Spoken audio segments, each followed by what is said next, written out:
America के राष्ट्रपति Donald Trump और बड़े कारोबारी एलॉन मस्क के बीच पनपे हंगामे के बाद अब लॉस एंजलिस की सड़कों पर तनाव का माहौल है और यूएस इस समय गृह युद्ध जैसी स्थितियों से गुजर रहा है। राष्ट्रपति डोनाल्ड ट्रंप की इमिग्रेशन नीतियों के खिलाफ भड़के गुस्से ने अब हिंसक प्रदर्शनों का रूप ले लिया है। गाड़ियां जल रही है, पुलिस आंसू गैस और रबर बुलेट्स का इस्तेमाल कर रही है और हालात बेकाबू होते जा रहे हैं। आइए इस खबर को आसान भाषा में समझते हैं। नमस्कार दोस्तों, मेरा नाम है अपूर्व अग्रवाल और आप देखना चालू कर चुके हैं हिंदी खबर का डिजिटल प्लेटफॉर्म।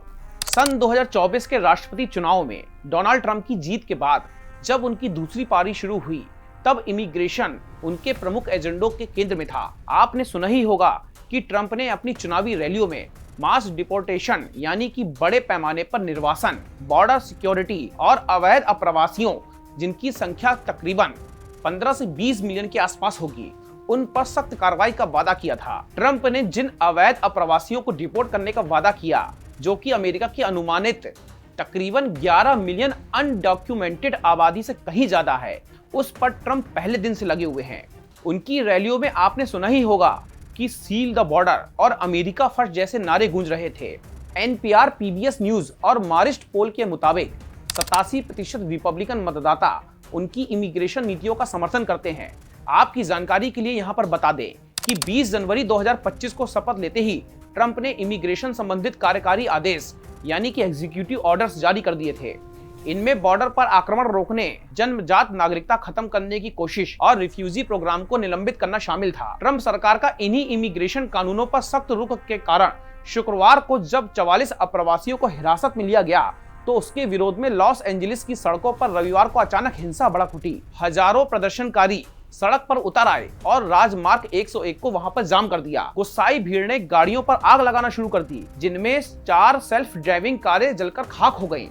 इस हिंसक प्रदर्शन से गाड़ियों में लगी बैटरियों में विस्फोट हो गया और धमाकों की आवाजें चारों तरफ गूंजती रहीं। प्रदर्शनकारी यही नहीं रुके, उन्होंने अमेरिकी झंडा जलाया और ट्रंप के खिलाफ नारे भी लगाए और कुछ ने तो मैक्सिको और सोवियत यूनियन के झंडे तक लहरा दिए।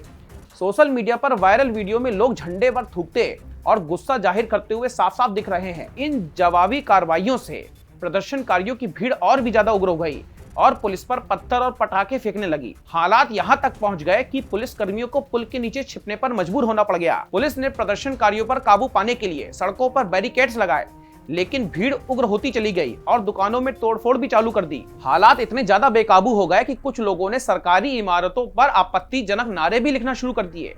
ट्रंप ने अंत में इन पर काबू पाने के लिए नेशनल गार्ड की तैनाती कर दी।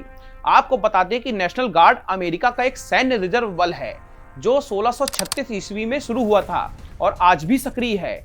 ये अमेरिकी सेना और वायुसेना का एक हिस्सा है, लेकिन इसका काम थोड़ा सा अलग है।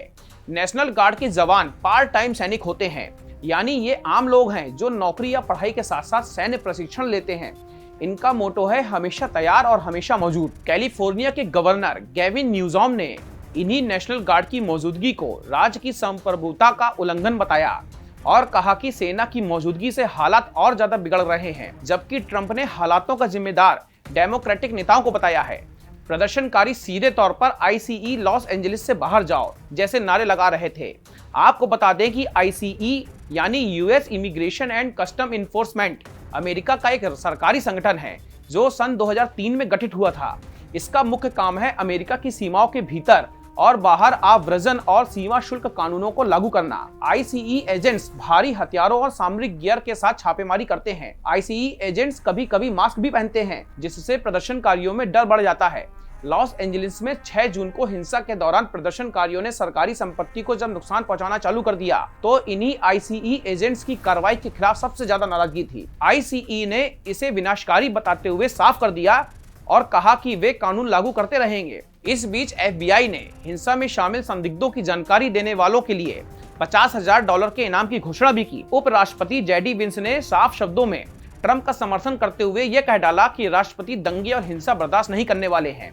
आपको बता दें कि लॉस एंजलिस में तनाव अभी भी बना हुआ है। ये प्रदर्शन अमेरिका में इमिग्रेशन नीतियों पर गहरे मतभेद को दर्शाते हैं। सवाल ये है कि क्या ये हिंसा थमेगी या हालात और ज्यादा बिगड़ेंगे? क्या यूएस वाकई गृह युद्ध की ओर है? चलिए, खबरें आती रहेंगी और हम आपको अपडेट देते भी रहेंगे। तो इसी तरीके की अपडेट पाने के लिए आप हमारे चैनल को सब्सक्राइब जरूर कर लीजिए। धन्यवाद।